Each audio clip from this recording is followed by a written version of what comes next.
I love great combat in games. Great combat in games really makes a game shine. There are three main examples that people think of when they think of combat in Sonic games: Sonic Heroes, Shadow the Hedgehog, and Sonic Unleashed. The way Sonic Heroes handles combat is something that isn't really ideal. You mash the A button and that's about it in order to defeat the enemies that have enormous health bars at times. Shadow the Hedgehog is actually not that bad when it comes to combat. It's still mostly the same as Heroes, except now you have the addition of weapons. It's not terrible, it's more along the lines of something like Jak and Daxter. And last but not least, Sonic Unleashed, which is a lot more intricate. But before we talk about that, today's sponsor is Yahaha. Yahaha is a brand new user-generated content creation platform for 3D multiplayer interactive experiences. With Yahaha, anyone can create and publish their own virtual experiences. There's no coding experience needed. You can build anything you want, and there's even free assets to use. And it has smart assets, which helps with this creation process to make the games that you want. This can be achieved through the built-in asset library with millions of ready-to-use 3D assets. And they're all stored in a cloud drive so they can be streamed real time to you when you need to use them. And when your game is all done, you can easily publish your creation to the Yahaha cross-platform app, where other players can discover your creations through cross-platform on PC and mobile. And then when you're all done, go on and play. Download Yahaha in the description and pinned comment below in order to create the games of your dreams. But of course, Sonic Unleashed. The Werehog sections are very divisive. People either love the combat or they hate it. But someone like me, I'd say I'm more in between-ish. I don't really hate the combat, but there's an aspect about it that I think people don't think about. Because let's be honest here, the Sonic Unleashed combat is actually pretty deep. There's a ton of combos and a ton of moves. There's even cool little references to other games like Shohog Ken, which literally is a Shoryuken. Whether you guys like it or not, there's a ton of love put into the Werehog combat. It isn't really an afterthought in any way, shape, or form. They put a lot of resources into it. I think it's just not Sonic. Some things that just aren't really Sonic-like just don't appeal to Sonic fans. Moving slow and taking forever to beat a level and mashing on enemies is not really going to appeal to people that just want to go fast. That's just the truth of it. But the thing that makes the Werehog combat lackluster is the enemy design. I lost. Sonic can do all these crazy things with the Werehog, but the enemy design is whack. It doesn't really make you do most of the things in the move list. You could get through Unleashed by just mashing attack and heavy attack. That's all you have to do. You don't really have to learn any combos. Me personally, I like learning stuff in games, so I like to learn the combos. I learned that the Werehog had a launcher. You can launch them up in the air, combo them with a nice combo, and then grab them and slam them into the ground. That's really cool that you can do stuff like that, but you don't really need to do stuff like that.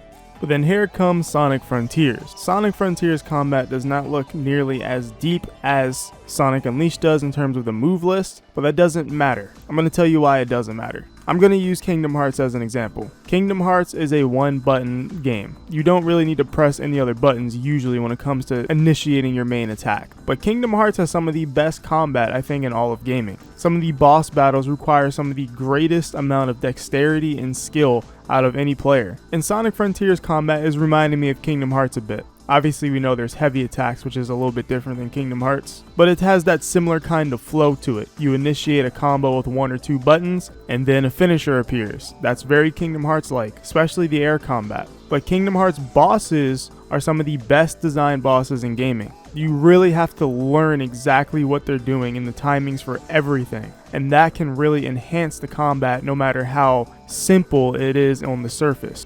But so far, evidence of Sonic Frontiers combat not being that cheeks to me is the ways that they make you use Sonic's abilities, which I am so happy that they decided to design the game this way, because if enemies were just fodder like Unleashed enemies, this game would get very repetitive. For example, let's take the shield enemy in Sonic Frontiers. You cannot hit this enemy unless you specifically side loop the little shield around it off of it. That's the only way you can damage the enemy. You can't just mash on it.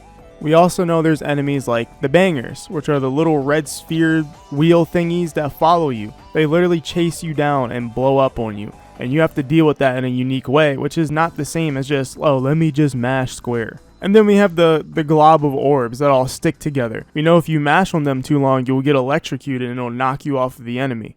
Some enemies you have to side loop in order to get the vulnerable state just in general, which I think is a really good idea to use that. We also know that the side loop also is a launcher for enemies, so you can launch enemies into the air, then homing attack to them and combo them. I think that is amazing overall for the combat because that creates a bunch of unique ways for you to handle these situations. I also think it's cool that just some enemies straight up block your attacks, so you have to move around them in the air in order to get a better combo. And I can imagine that some enemies may get harder and they'll just quickly switch their block position to the side you just switched to, so you probably have to mix them up. I'm not sure if that would actually happen, but I feel like something like that is going to happen in the game. And that's a really smart way to make combat a lot more engaging.